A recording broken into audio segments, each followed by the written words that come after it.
guys, it's Emma here, welcome back to my channel. Hope you're all doing very well and a happy September to you all. It's getting closer to spooky season, the season of my people. But anyway, that is not why we're here. Today, I am going to be going over how to make the most out of your home studio.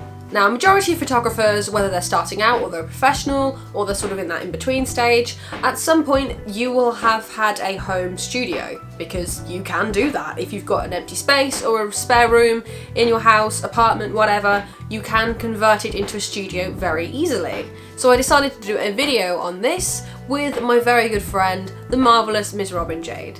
She is a master of utilising a space, and it is a very small space.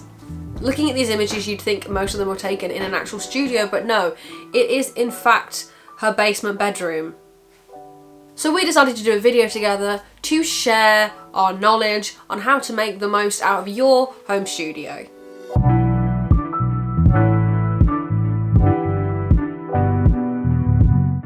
Tip number one is don't crowd the space. Now this is a little bit inevitable if it is your own bedroom or a living room. If you have a spare room, great, but if it's using a room that's already used for another thing, great English, Emma, then chances are it is going to be very difficult, so you will need to move some things around. So this is the space we're working with. This will soon become a studio. Midget vibes. Okay, so what would you say the first tip is? You can literally shoot in any space, as we have just proved, because this is a tiny ass room. And we've managed to get this set up. Exactly. And you'd never know. You'd never know it was shot in such a tiny studio. But it also helps if your model is fun-sized. Like us. Tip number two is delegate. Now this kind of goes hand in hand with the first step, I'm aware of that. And in the same sense that crowding the space means you shouldn't really have a lot of people in your home studio, as you'll just get nothing done and you'll be like sardines just squashed into a can. The same goes for giving the few people that are probably there different jobs to do. When you're in a small space, you need to first do up your belt so you don't look homeless. When you're in a small space, have as little people with you as possible, but if there are people in your room with you, direct them, give them a designated place where to stay so you can move around. Yeah. Like, delegation is important. Oh, look at that. And yes, pets do count as people, so make sure that they're comfortable and you're not disturbing them. In Robin's case, they are cats. Hi, Boo. Yeah, we're talking to you. Oh!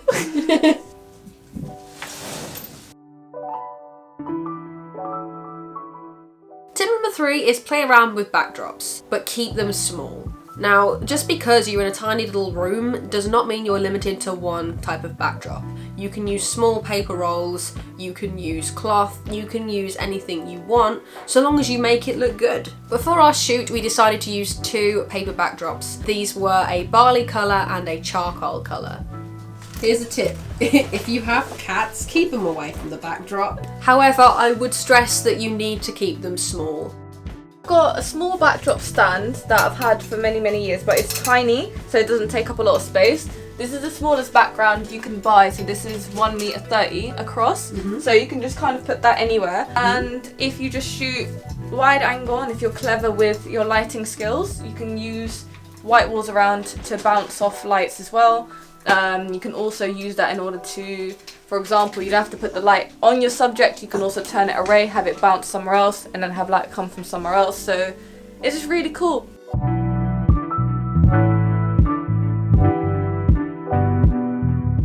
Tip number four is use multi-purpose compact equipment. Robin shoots with Bowen's lights, so she does have a few accessories to go with them. However, these are all very easy to pack away. They are all very user-friendly, travel-handy sort of accessories. So for example, a folding softbox that can be modified with a grid. So what does this grid do, Robin? So normally, this grid, what it does is it breaks up the light so you have really crisp shadows emphasizing the cheekbones and the jaw. If you put the light here, have your subject here, if you shoot really close to the light, have your light really low down, you can create like a black background, which you don't actually need to use a background for it. You can just get rid of the space using lighting. Sweet, so you can really do that anywhere. Pretty much, yes. Nice, thank you for that tidbit. You can shoot with huge umbrellas if you want to, but please remember that you do have to pack them away and store them somewhere. And if they're multi-purpose breaks, it means you don't crowd the space with more equipment that you don't necessarily need. Marie Kondo that shit. Lighting switch.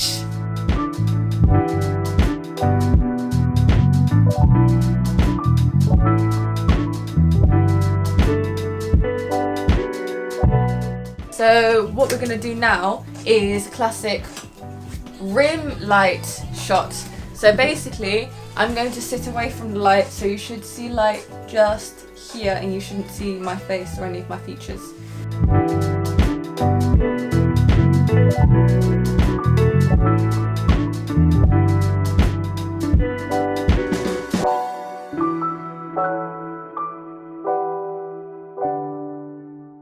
Tip number 5, you don't have to stick to a traditional studio format. Because 1, it can get quite boring, and 2, there is so much more you can do with a space than just a backdrop, a person. We didn't have time that day to shoot out in the garden, but if you do have a garden or a balcony, use that. If you've got great big windows that let in natural light, use them. Not long ago, Robin used her own bed for several photos.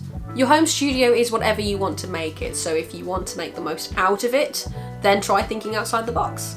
Tip number 6 is you don't have to limit yourself to close-ups and mid-shots. If you want to do full shots, you can, just make sure you utilize the space correctly and be prepared to get into some uncomfortable positions in order to get the shot you want. Whether the subject is standing up, lying down, jumping mid-air, you should be able to get the shot accordingly. So for example, I was using like a spinny chair that she has, and I was literally in the very edge of the room, like leaning back on it as much as I could. I was squishing myself under the light because the light was right there. You know, there was so many awkward positions that I found myself in, but you can play with angles from, you know, above or below. It's less weird perched on a ladder in your home studio rather than perched on a ladder in the middle of your bedroom.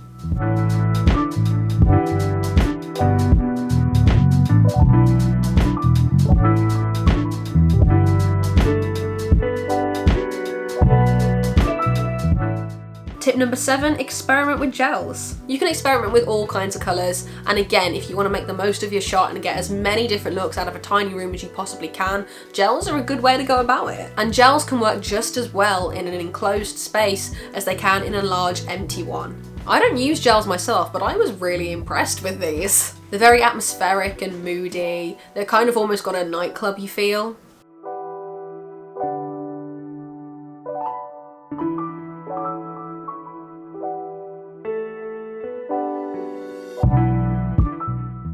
Tip number 8 is to work with the imperfections. The thing about home studios is that they're still a space that's often lived in. So chances are it's not always going to be perfect, smooth sailing each time. But if you've got a quirky layout or a weird crack in the wall or a wonky archway or something, you can always use it to your advantage. Tip number 9 is use household props. Again, you can get so much more out of your space if you just use what's around you. You don't have to go out and buy fancy furniture or anything like that. We literally used a tiny, crappy little stool. No studio is complete without a tiny little stool. Exactly. Steal one from your roommate and then you're good to go. You know, just put it back afterwards. Yeah. The focus isn't the stool, it's the subject, the person. And home studios are very much about using what you can, especially if you're on a budget. There was one shot that I wanted to do where it was sort of a ballerina-esque vibe with a long skirt, and she just had a black sleeping bag that we pinned together with a clip. You wouldn't tell.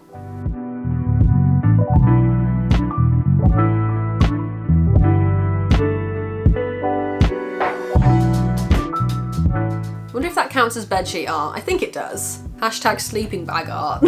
You don't have to spend a fortune to make an image look good. Tip number 10 is natural light can be just as good. Again, we didn't have much time to demonstrate this, so instead I'm just going to show several examples where natural light was used in mine or Robin's work. The thing about natural light is it always looks good. And if you've got natural light coming from a large bay window, for example, just drape a diffuser net curtain over it and there you go. One thing I will say about using natural light in your home studio is be careful what time of day you shoot. Depending on the time of day, the lighting can be quite harsh or not strong enough. So as long as you can learn to work around that and adapt, then you should be fine. And the last tip I'm going to give is kind of a no-brainer, but wing it. The beauty of home studios is that they are right there for you to go back and keep experimenting with. Your time is your own in that space to test out what works and what doesn't. You can have guests over and ask them to sit for a portrait. Product photography works well as well. You could literally just get a little one of those infinity curve product photography tables and use that, and then you're taking up even less space. Trial and error is the best when it comes to working in that sort of space. And most importantly, just have fun with it. Cup of tea.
So there we go. Home studios probably not as frustrating as you think they are. But that is it for today's video. I hope you guys enjoyed. And if you did, hit that like button, hit that subscribe button, and hit that bell for notifications. We upload every Wednesday and some Saturdays. And I'm trying to do much more photographic content now, as I promised at the start of this year. You can also check me out on my social media. I have left the links in the description down below and the handles along the bottom of the screen. Again. Special thanks to Robin Jade for lending me her home/studio and also allowing me to photograph her. But thank you guys for watching as always, I do really appreciate it, and also hello to a few new subscribers. And with that being said, I will see you guys in the next video. Bye!